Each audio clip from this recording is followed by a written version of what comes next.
Bonsoir, pasteur. Bonsoir, Zambazwa Lokumu. Tout va très bien, très très bien.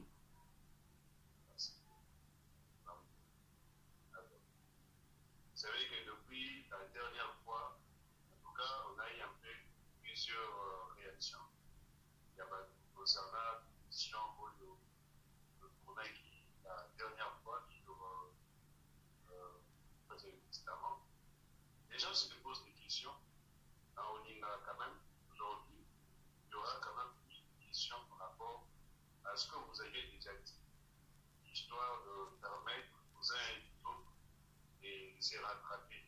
J'ai comme l'impression que, par exemple, donc, vous êtes toujours sur beaucoup de points, notamment sur le placement du Troisième Testament. Vous savez vraiment, pour beaucoup d'autres de la live, je suis encore là. Parce que les gens ont posé plusieurs questions par rapport à ça. Le soubassement et le Troisième Testament. Le soubassement biblique, dans les amis, tout reposé sur lequel soubassement biblique, verset niveau et nous, qui faut s'appliquer pour nous défendre le Troisième Testament. Zambazwa Lokumu. Na minute oyo Bible ezoloba na mukanda ya 2 Corinthiens 5, 16. 2 Corinthiens 5, 16. 2 Corinthiens chapitre 5, le 6e verset. Ainsi que maintenant, nous ne connaissons personne selon la chair. Et si nous avons connu Christ selon la chair, maintenant nous ne les connaissons plus de cette manière. Jean 6, 63. Jean chapitre 6, le verset 63. 63. C'est l'esprit qui vivifie, la chair ne sert de rien. Les paroles que je vous ai dites sont esprit et vie. Moni lelo bato balingi mingi cher. Balingi bamona biloko eza visible, o eza palpable o bakosimba. Ça veut dire balingi neti na zolo baboye nano bake Troisième Testament eza Bible. Zoga nde na minute yo makambo nzoto eza lisusu te. Parole wana eza esprit. Siko esprit eza na kati ya Bible te. Esprit eza na Bible te. Siko tozomema Troisième Testament dans le sens que bato bakota na dimension esprit. Bible ezoloba boye na mukanda ya Job 33 verset 8. Job 33 38. 38.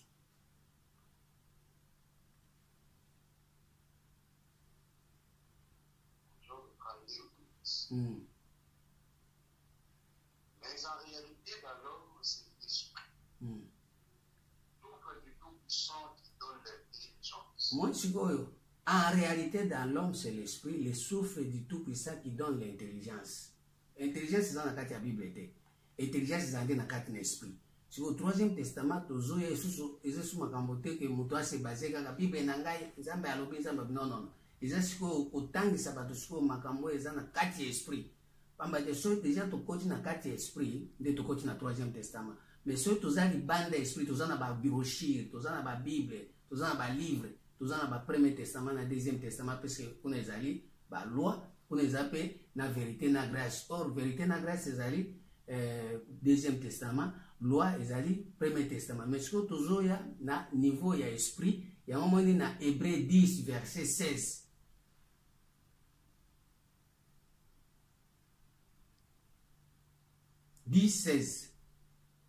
Hébreux 10, 16.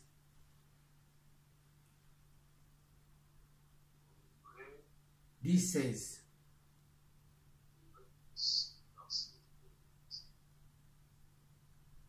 Voici l'alliance que je ferai avec eux. Après ce jour-là, dit le Seigneur, je mettrai mes doigts dans leur cœur. Oui.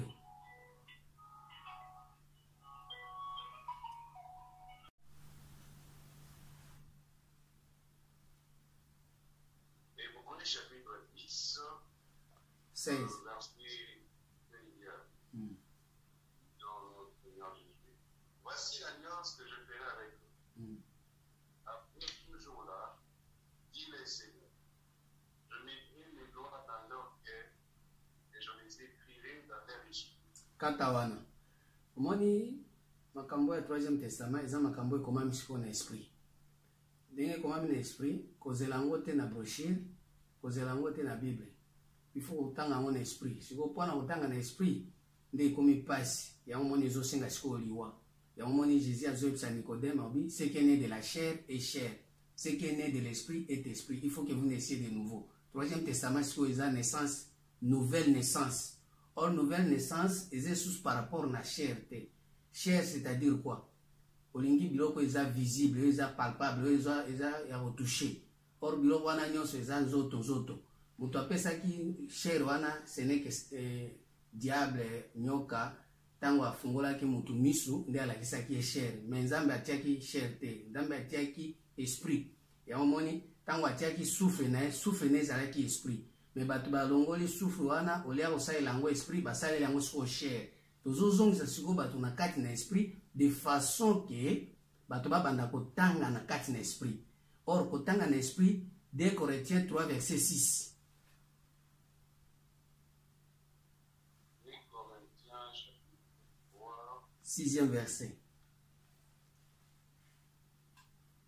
le 6e verset. Il nous a aussi rendu capables d'être unis par une nouvelle affaire. Non de la lettre de l'esprit, car la lettre tue l'esprit. Oh, moi siko bato balingi mingi lettre, balingi mingi biloko eza visible, balingi nini chair.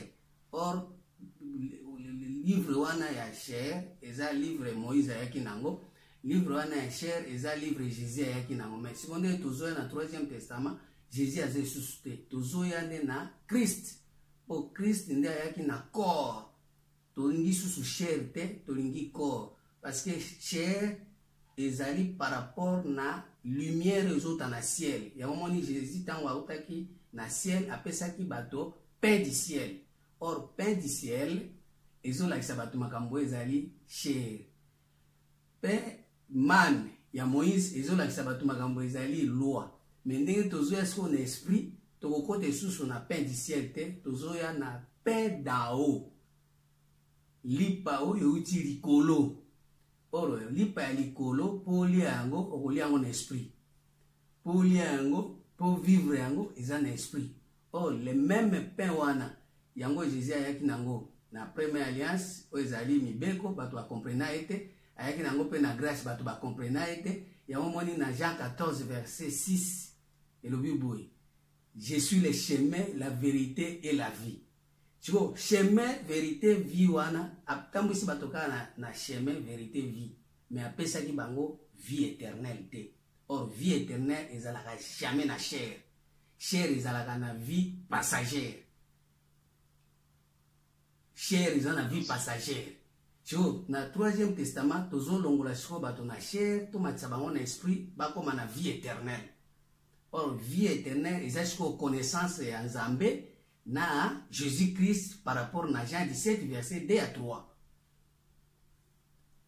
Jean 17, verset 2 à 3.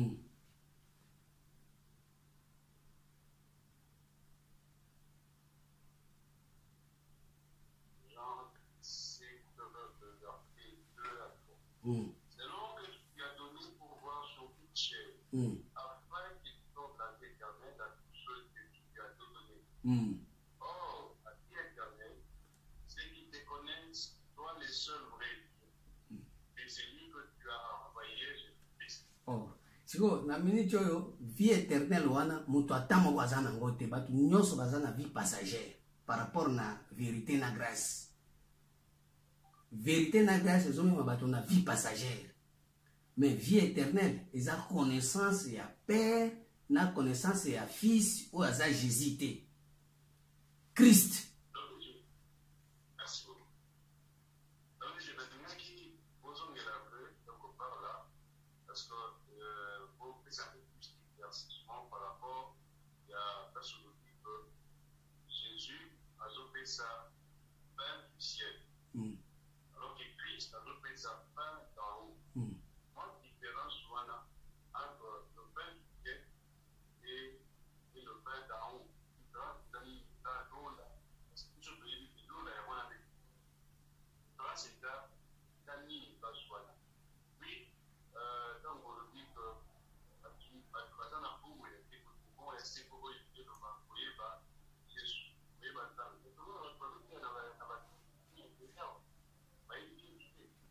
bayebi Yesu mais bayebi Christ te. Yesu ayaki na vie. Yesu ayaki na vie passagère. Mais Christ azoya na vie éternelle. Si vous côté vie passagère ezali eza na ciel.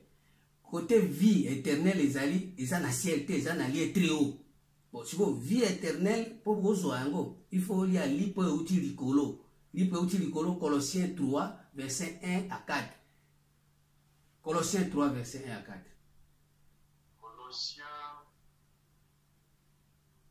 Colossiens 3, verset 1 au 4. Si donc vous êtes ressuscité avec Christ, cherchez les choses d'en haut. Où Christ est assis à la droite de Dieu. Katawana. Balobi kuna Christ nde afandi, balobi Jésus te.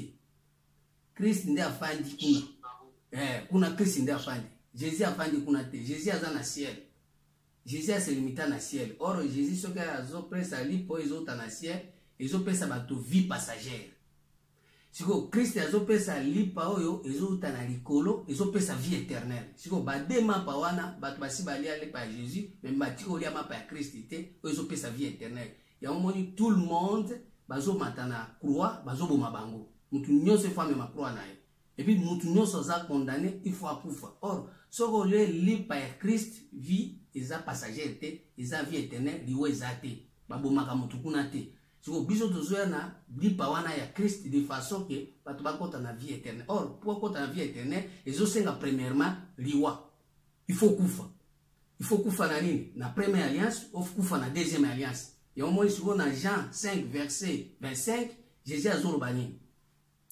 Jean 5 verset 25. Jean 5 verset 25. En vérité, je vous l'ai dit, l'heure vient et elle est déjà venue où les morts entendront la voix de Dieu et ceux qui l'auront entendu. Ok. Ba mort nde bakoyoka siko mungongo ya mwana ya mutu. Mwana ya mutu ce n'est pas Jésus, c'est Christ. Mwana ya Nzambe. Non, mwana mutu te. Mwana ya Nzambe. Fils de Dieu. Fils de Dieu, mwana ya Nzambe.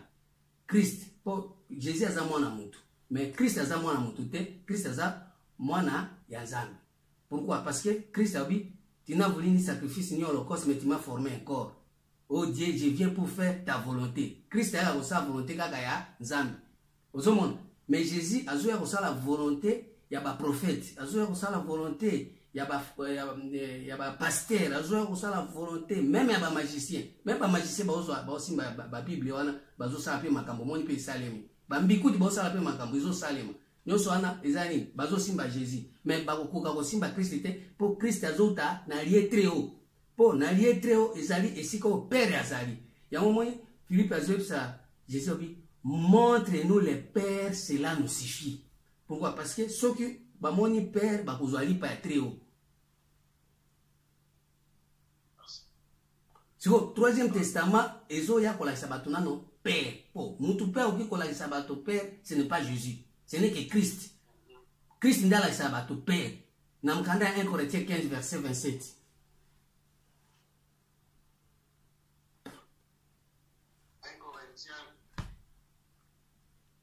15, 27. Bangata na 26. Le dernier ennemi qui sera détruit, c'est la mort. Moni mort babomakae. Mort babomakae. Puisque bateau le dernier ennemi qui sera détruit, c'est la mort. Oh, la mort c'est quoi?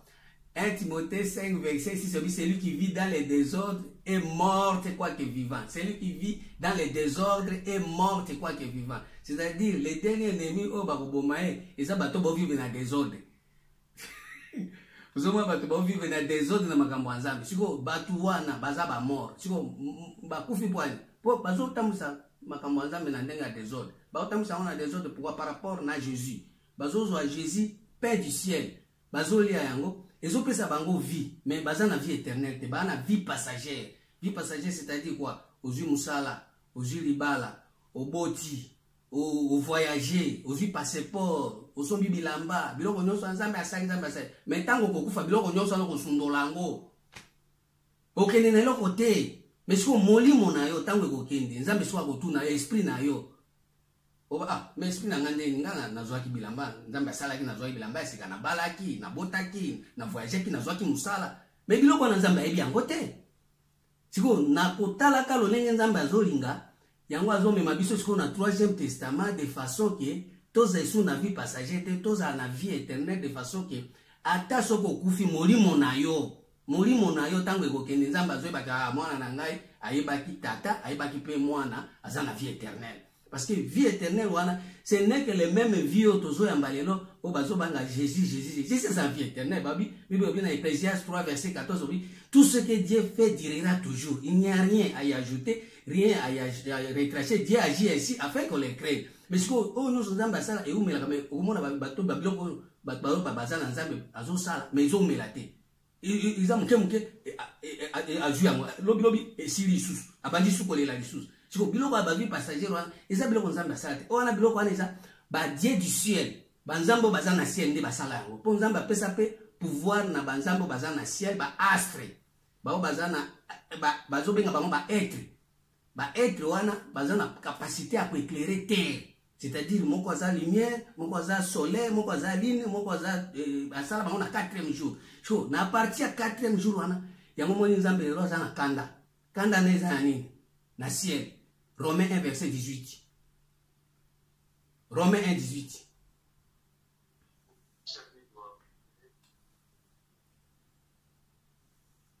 Romains 1 18.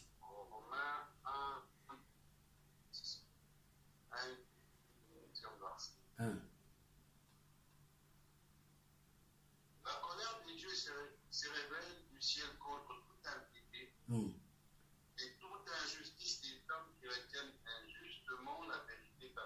Omoni batundenge bakangi vérité. Or vérité za na ciel te.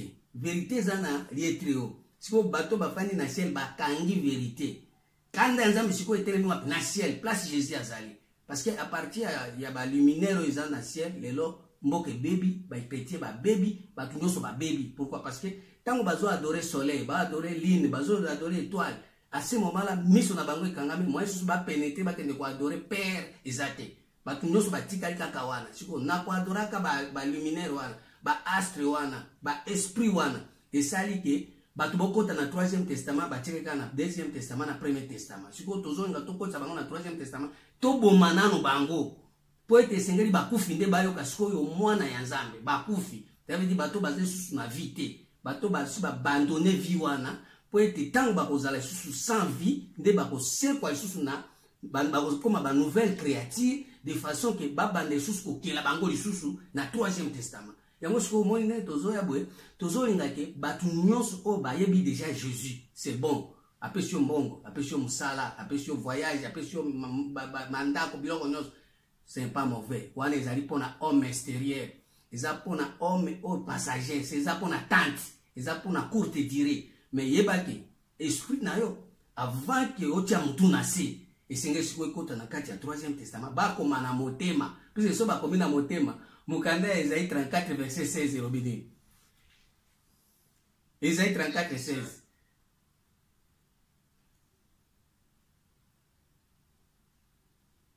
Esaïe 34 16.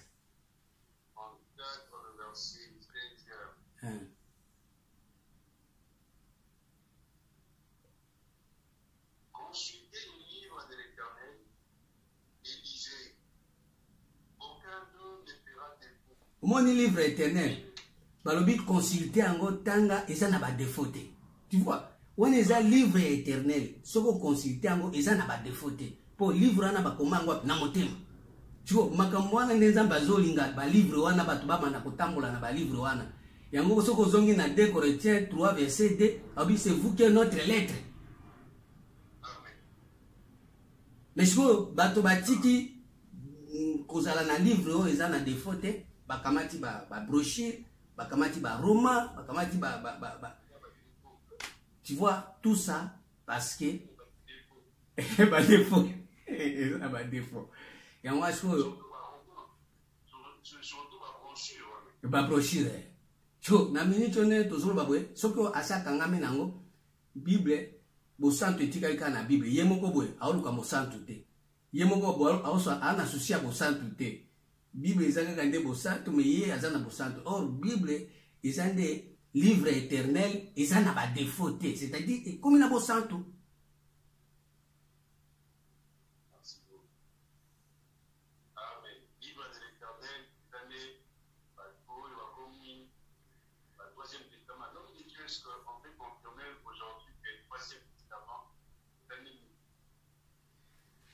Zamba Zaloku.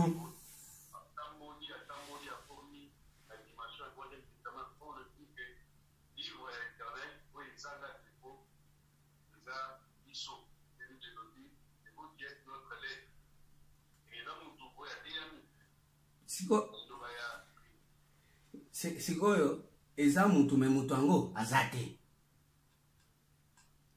Sikoyo nami nde Troisième Testament sikoyo nde zoya sikoyo pour créer mutu wana.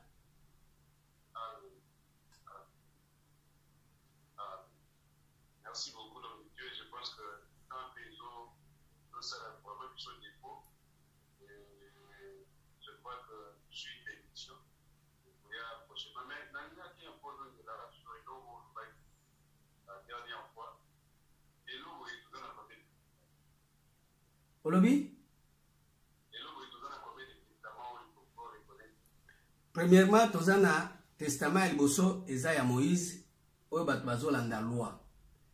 Tozana deuxième testament oyo eza ya Jésus, grâce na vérité. Mais troisième testament yango nde toye nango na mutu ata moko asimbi yango te.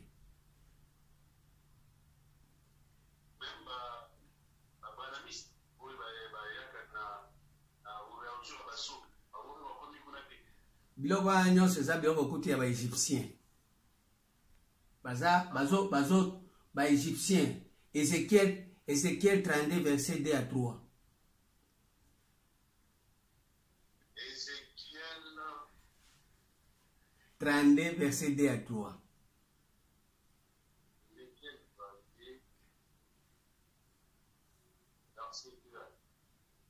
Fils de l'homme, prononce une confiance au Pharaon, roi d'Égypte. Il lui dira, je ressemblais à un lion parmi les nations. Tu étais comme un crocodile dans le mer. Tu t'es lancé dans le terre.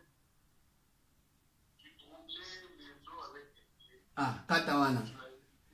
Musala na bango ezali ko troubler mai na makolo na bango. Soki ba tie lokolo ba troubler mai. Pona nini? Baza lokolo ba crocodile ba fandi wapi na mai. Okanisa ke ba yebi eloko nzoka nde makolo na bango e troubler mai. Lokola ndenge yo lobi wana o considérer quoi ba yebi eloko nzoka nde ba tiaka trouble siko.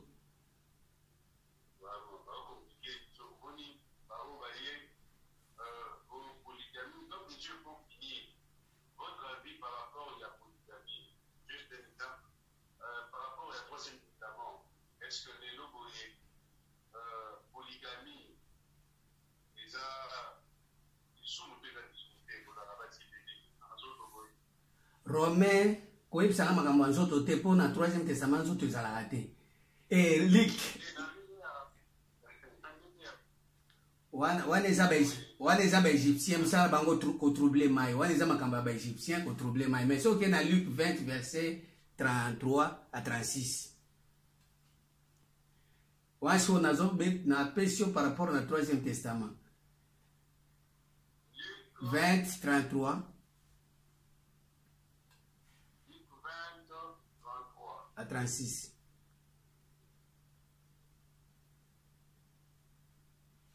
À la résurrection, duquel d'entre eux sera-t-elle donc la femme? Ah, wana eza makambo ya mibali 7 bazwi mwasi moko. Siko batuni na kati ya lycée kwa. Mwasi wana kozala ya nani? Siko na réponse siko nde yoga siko na 3e testament so mtu akufi na 1er testament, akufi na 2e testament tango kosekwa. Siko usuka nde toki. Car de cette glorieuse pour femme. Jésus leur répondit, les enfants de ce siècle prennent de femmes et de maris. Mais ceux qui seront produits dignes d'avoir part au siècle à venir, à la résurrection des morts, ne prendront ni femme ni mari. Car ils ne pourront plus mourir parce qu'ils seront semblables aux anges et ils seront fils de Dieu, étant fils de la résurrection. Moni place 3e testament ezali. Makambo kozwe susu basi ezate. Oh, Abraham azwaki Agar, azwa Agar te. Oh, Abraham azwaki Sarah, azwa Sarah te. Oh, Salomon abalaki boye, azwa ngo te. Puisque soko zui basi wana bakokumba yo na banzambe mususu lokwa ne bakumbaki Salomon. Salomon au fur et à mesure azwaki basi ebele, basi wana bamemelaki banzambe bapaya. Yango mo siko na kati ya 3e testament, moya kozwa basi ezate po soko zuka basi pa ozongi na 2e testament, ozongi na 3e testament. Même Jésus bato babomisa eza basi. Pourquoi? Tango bazolanda ye na ikurusu wana, bazolanda ye, baolela lela, Jésus bibolela pona ngai te, bolela pona bana na bino, parce que bango bazalaki na bana. Abisiko esengo na baoyo bazwa zemite, ba stérile nde bakoka, bakoza na esengo. Pourquoi? Parce que bato babota la te wana. Nde bakoye banzambe na niveau ya 3e testament. Mais bato basi babota, baoye banzambe te. Pona po bazana bana.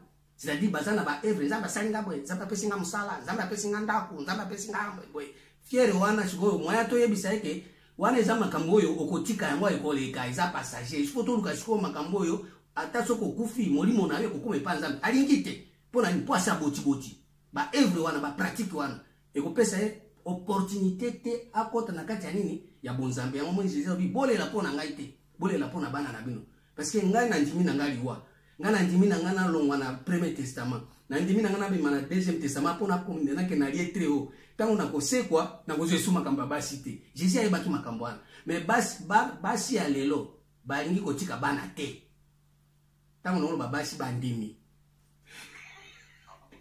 po bandimi tango bayaka koluka mobali balingi kotika bana te balinga kaka basekwa na bana azana eloko naye. Mais or biloko wana na bana il faut kokufa na bango elongo. Po biloko wana eza ya 2e testament, eza biloko ya 1er testament. Siko na 3e testament mwana azala kaka moko Christ. Nde babengaka fils unique. Bana bazaka ebele te. Nzambe ayebika mwana moko fils unique Christ na 3e testament. Puisque Christ ayaka pona kosala volonté ya Père. Soki asali volonté ya Père, quel que soit makambo mosusu ko bénéficier ngo na sima, Nzambe ayebi mutu te, ayebi ka Christ. 1 Corinthiens 3 verset 18 à 23. Tanga ngombangu place wana de secret à Christ et bombani. 1 Corinthiens 3 verset 18 à 23. 18 à 23. Ah. Que nul ne s'abuse lui-même. Si quelqu'un parmi vous pense être sage selon ce siècle, ah, moi je suis au place. Nzambe azolinga bato bakoma maboma wana puisque na siècle ya première alliance siècle ya première ya 2e alliance soko kanisi oza sage il faut za koma liboma tokei car la sagesse de ce monde est une folie devant Dieu. Aussi il est écrit, ils font les sages dans l'air. Et encore, le Seigneur connaît le pensée des sages, il sait qu'elles sont vaines. Moni place à 2e testament, eza vanité. Eza vanité. Ok, continue. Une personne donc ne met sa gloire dans les hommes, dans tout état. Soit Paul, soit Apollos, soit Céphate, soit le monde, soit la vie, soit la mort, soit les choses présentes, soit les choses à venir, tout est en vous et vous êtes à Christ. Christ est en Dieu. Est-ce que papa dit Jésus wana? Dieu a émis à Christ. Ba Paulo, ba vie présente, ba liwa, vie à venir, et ça m'a comme nabino. Mais ça m'a émis à Christ. Mais si yo soko kangami na Jésus, olingi Christ ité. Au côté en 3e testament. Parce que le seul l'unique muto ça la volonté à tâter à Christ. Jo na minute on est tolo balingi Christ ité ndo monde alobi que les pierres qu'ont rejeté ceux qui bâtissaient. Or tant bazolo ba tant muto azotia fondement a ça attention na mabango azotia. Ce que ça Christ était, banda kwana mpepe kubwa kango. Nesko, batu balingi Christ était po batia fondement, batonganda kuna bango na mabanga. Oeza boyebi bo sosoli bwanya ya bonzambe. Oezo kotsa biso na alliance ya esprit de façon que lelo ata kwesi mutu na se, mais esprit na yo zamba yebi. Mais na minute on est tolo babwe mutu atamo kwa lingi Christ azate ezaka ya mbebo po soki olingi Christ il faut ba commander na mutema. Christ va commander na Bible, Christ va commander na Bible te ya moni Paul a yokaki esengwana bi mes enfants pour que j'éprouve de nouveau les douleurs de l'enfantement jusqu'à ce que Christ soit formé en vous, pas Jésus, pas des prophètes, pas des pasteurs. Ce n'est plus moi qui vis, mais c'est Christ qui vit à moi. Pour évacuer l'importance à Christ. Mais jusque-là, mutu atamo bazana Christ azate. Batunoso bazana Jésus, bazana Moïse par rapport na ciel, na terre. Sagesse d'en haut, mutu atamo bazana ngote. Et si Christ a fandi, totanga Colossiens 3, premier verset jusqu'à 4. Mutu atamo bazana sagesse d'en haut azate. Pour ce qu'on continue à la sagesse d'en haut, Luc 16, verset 22, ce qu'on a dit 30, ils ont homme riche, na pauvre Lazare. Na kanisi batubile ba histoire wana. Tango homme riche akufi, akie na moto, pauvre Lazare akei na epa Abraham, chiko pauvre wana, riche wana como Abraham, yebsa Lazare atingi atabiso atamwa litanga. Oh, litanga wana nde biloko ya 3e testament. Litanga wana. Asabe. Asabe ukila bato bawa.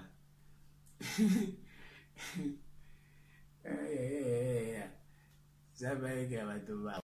Ezali na Luc 16 verset 22 à 30. So, autant à 26, tant à 26. Luc 16, 22, verset 26. Au sauté à 29, 30. 16, 26.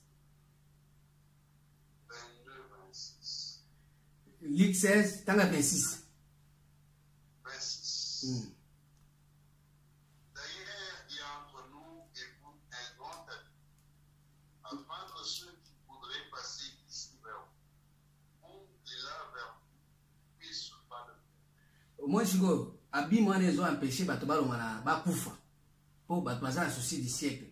Abi, moi, Chico, na minute, moi, balé dans le 3e testament, exacté. Pour souci na bango, na balaye, na botaye, na voyager, na zoa musale. Or, na 3e testament, babilo kwa na babilo kwa les reste. Pour ce aujourd'hui, premièrement, vie éternelle. Na katia vie éternelle, ba les reste wana ezali. Isa matabisi. Bon, chico, bato bazana,